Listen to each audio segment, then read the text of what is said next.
Well, I got more Confederate reenactor stuff. Actually, he also got the Kepi. I was just wearing it outside. I have the hat coming in, the other hat. I have two Kepis. This is a better one now. It's like wool. This is plastic, but it looks like leather. I have another one coming in that's a slouch hat. It's a crushable wool hat. It's just been on back order. They got to make it.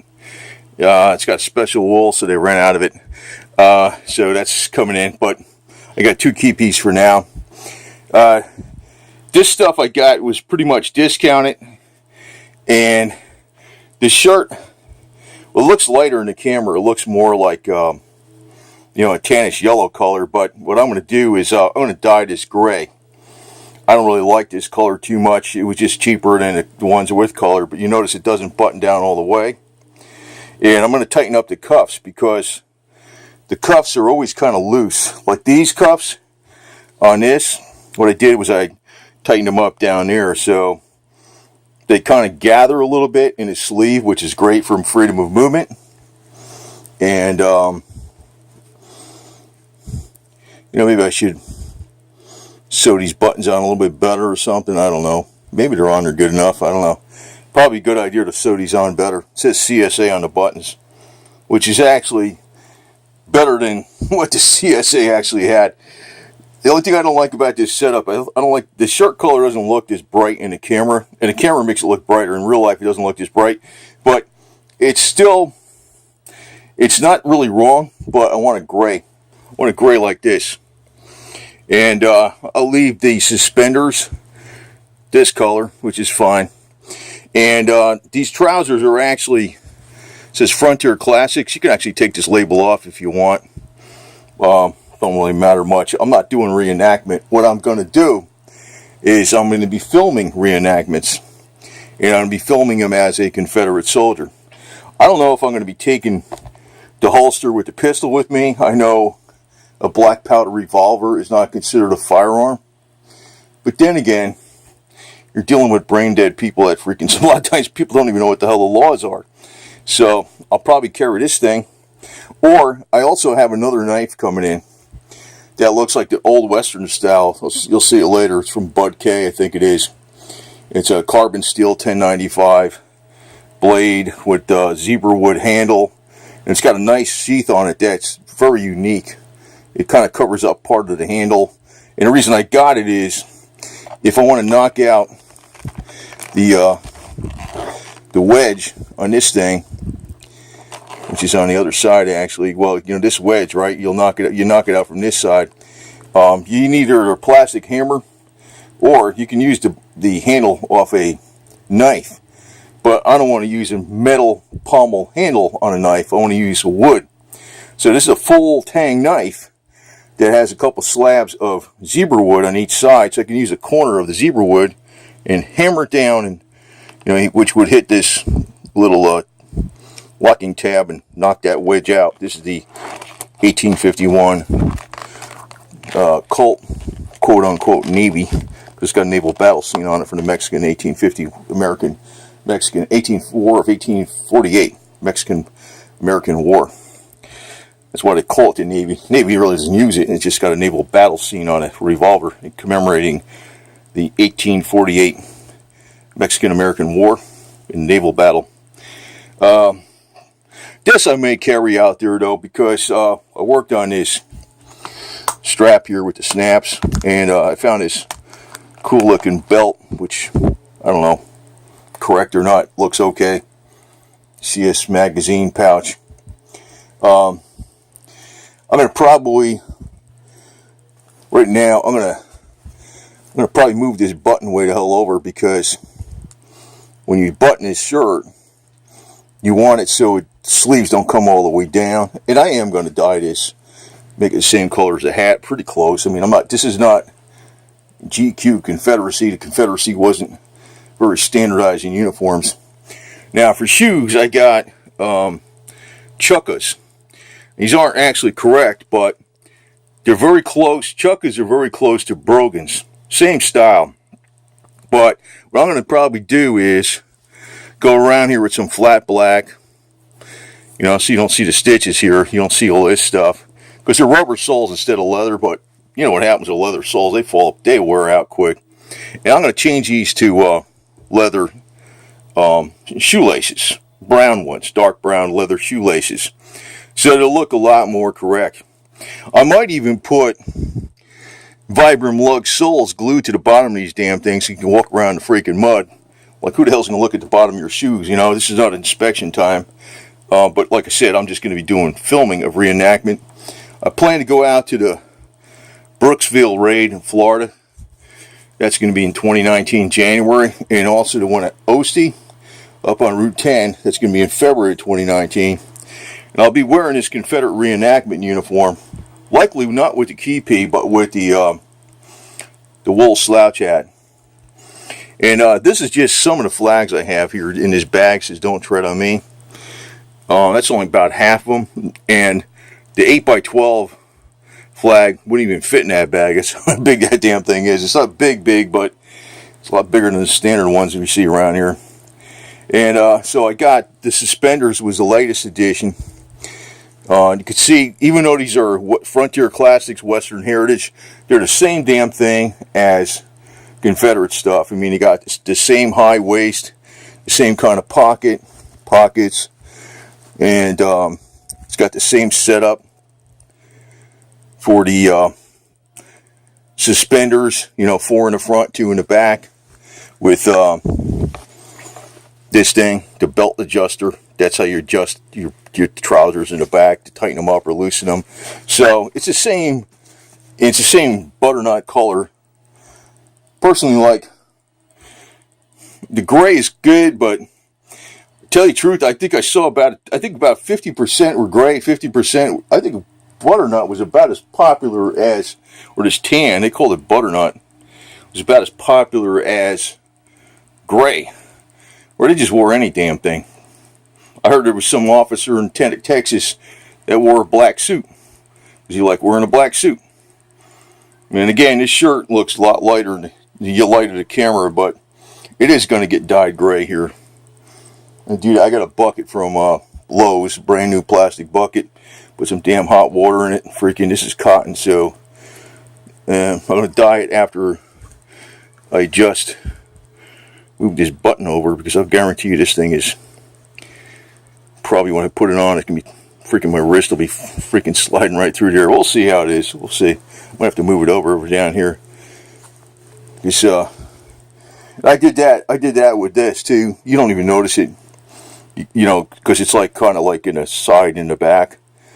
But you know, when you put your wrist through here, it keeps this from going down too far in your hand. And this is kind of gathered up slightly, but you don't notice it. But it gives you a lot of freedom of movement in the freaking arms. Now the flagpole story.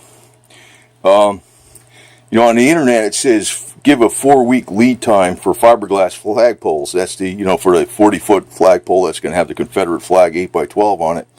That already put the 3,000 pounds of concrete in there and all that garbage and rebar. So the base plate's all set with the hinge base. I called them up and they said, well, it's actually 4 to 6 weeks lead time. And I ordered it on October 31st, Halloween, right, 2018.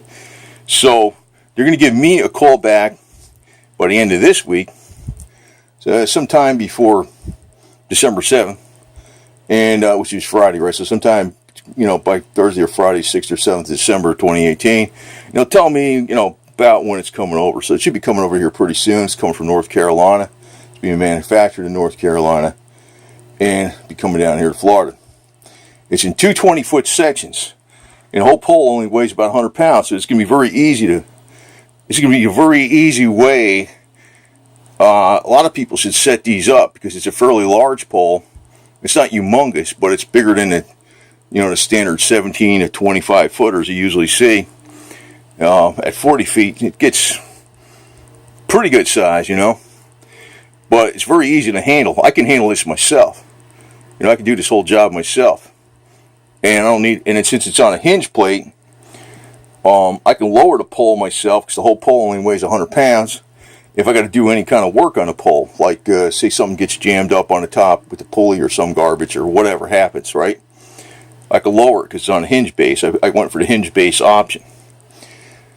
Now, after this is up, what I plan to do You know, I didn't really want to get a percussion rifle, but you know what I might get? Is a Cannon. Cannon, which is not a signal cannon, but a full-size one. But I was looking at these full-size ones, and I started thinking, well, maybe I should get a 2/3 6-pounder or half scale 6-pounder, because they're pretty big too, right? But what I might get is a mountain howitzer, which is old technology for the war between the states, or the war of Yankee aggression. But it's they were used throughout. They were definitely used in the South, the mountain howitzer, because it's I think it's got 38-inch high wagon wheels on it versus like 58-inch high wagon wheels like on a 6-pounder, which is 6-pound projectile. And I think the mountain howitzer does fire I think it's a 3-inch bore with a 6-pound projectile, but they call it the mountain howitzer because they use it extensively out west in the prairie wars. They'll have the prairie wheels on it. I don't plan on getting that till sometime by the end of the summer if everything all goes well. And I'm going to make a lean-to for it, to protect it from the weather, so you can see it from the front. Have it chained down with a camera on it, microphone, and all that garbage, and a light lit up at night. And actually, something like that would fit in the back of my El Camino, so I can have it pointing out the back with the freaking Confederate flag flying from the damn thing, right? And I can also hold it up to Tennessee and that mountain property I got and put it up there on the top of another Confederate flag. So it's not too unwieldy to get around. That was actually the advantage of the mountain howitzer way back when. And I can see it's got big advantages to me personally right now, because it's still got all the power in it. A little shorter range. But back in the day, they were able to take it apart and put it on 3 mules and freaking take the ammo, the cannon, and the wheel, the cartridge, the carriage, and the wheels on one mule, the cannon barrel on another mule, and the ammo and the powder on another mule. That's why they call it the mountain howitzer. You can take it apart, haul it over in the mountains. Wasn't that damn big. Confederates actually used that sucker a lot. I might get one of those. I think I will. Once I set my mind on something, I do it. Not that I get it done right away, but I get it done. So that's something else coming up down the future, quite a bit down the future. But just like the flagpole thing, you know, it's taking longer than I thought. And just like every damn thing, it takes longer than you think, man. There's only so many freaking things you can do in a day. Because even me, figuring out what to order, adjusting this stuff up, modifying things, like I showed on the other video. I modified the notch in that hammer right here so it doesn't pull off the caps. I haven't tried this out yet. I put the Slick Shots nipples on here. This thing should work good. Had to find all the right stuff for it. And you know, actually the stuff they got for reenactment is freaking better than what the Confederates had. You know, you could say, well, this jacket don't match these pants, but nothing matched back then either. Union was far more well equipped. What the Confederates were actually doing was defending their homeland. Because whatever the bankers started, you know, the war over, not the S word, but it was over the freaking R word, which is revenue, or the T word, taxes. We need the South to pay them taxes to us up, so the northern industries can get subsidized through the federal government, right? You know, but once it starts, you don't really care what happens. You know, all you know is a whole bunch of people are coming down there and they're promising them everything you own in your house. They're promising the southern woman to them, whatever the hell you want. They can do whatever they want with them and blah, blah, blah. So obviously, you know, whatever the hell the theoretical causes of anything is, the Southerners were defending their homeland 100%. You know, I mean, somebody freaking invades the United States today and they say, well, it's because you're a capitalist and you're ruining the earth and you're destroying and using up all the oil and resources and you're this bad. Well, whatever, fine. Well, you're coming over here and you're freaking messing us up, so we're going to defend ourselves, right?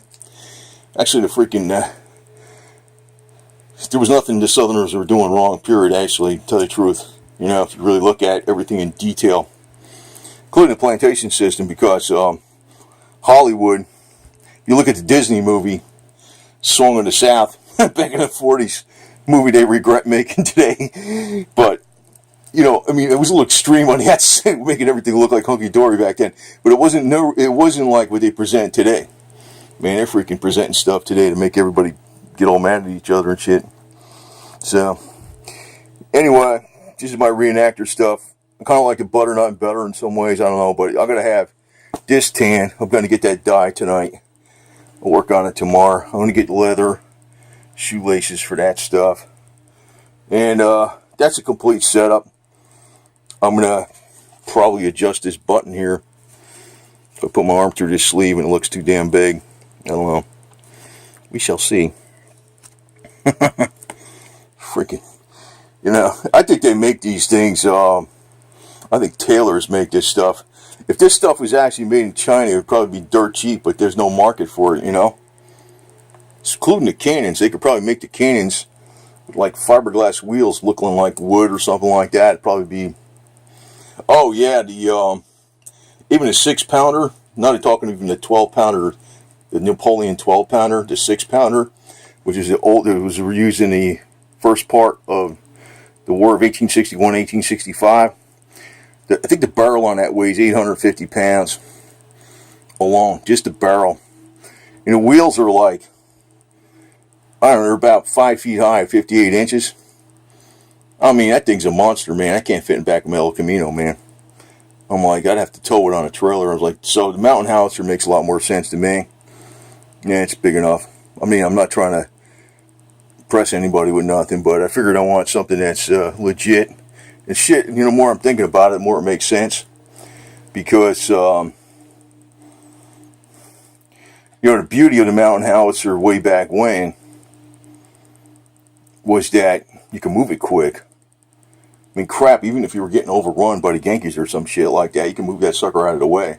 You can get it out of there quick. It's not that, it's nowhere near as much weight as somebody else. Well, it's just like, you know, why do I like a Sportster over the big bikes, generally speaking? You can freaking get it the hell out of the way if you need to, right? You know, you've been talking about Harleys and shit like that. Even why the hell I even like that little Suzuki 4x4. That little Suzuki SJ413. I mean, basically it's a Willys Jeep, dimension-wise. That little sucker, just beauty in smaller sizes sometimes where it could do the job. You know? I mean, you don't need a 6-foot, 200-pound woman, right? 199 pounds and 5 foot can work just as good, right? Same kind of thing, right? Anyway, so got this, adjusted this. Oh yeah, adjusted the length on these. Fixed that down here. That was a pain in the ass. It took me a freaking few hours to do that. Pretty much all set. Just going to dye this gray. I'm going to check these right now. Probably have to move this button over a little bit. And waiting on the hat, but I actually got this hat, which can work for just fine. And I'm going to be all set. Over and out.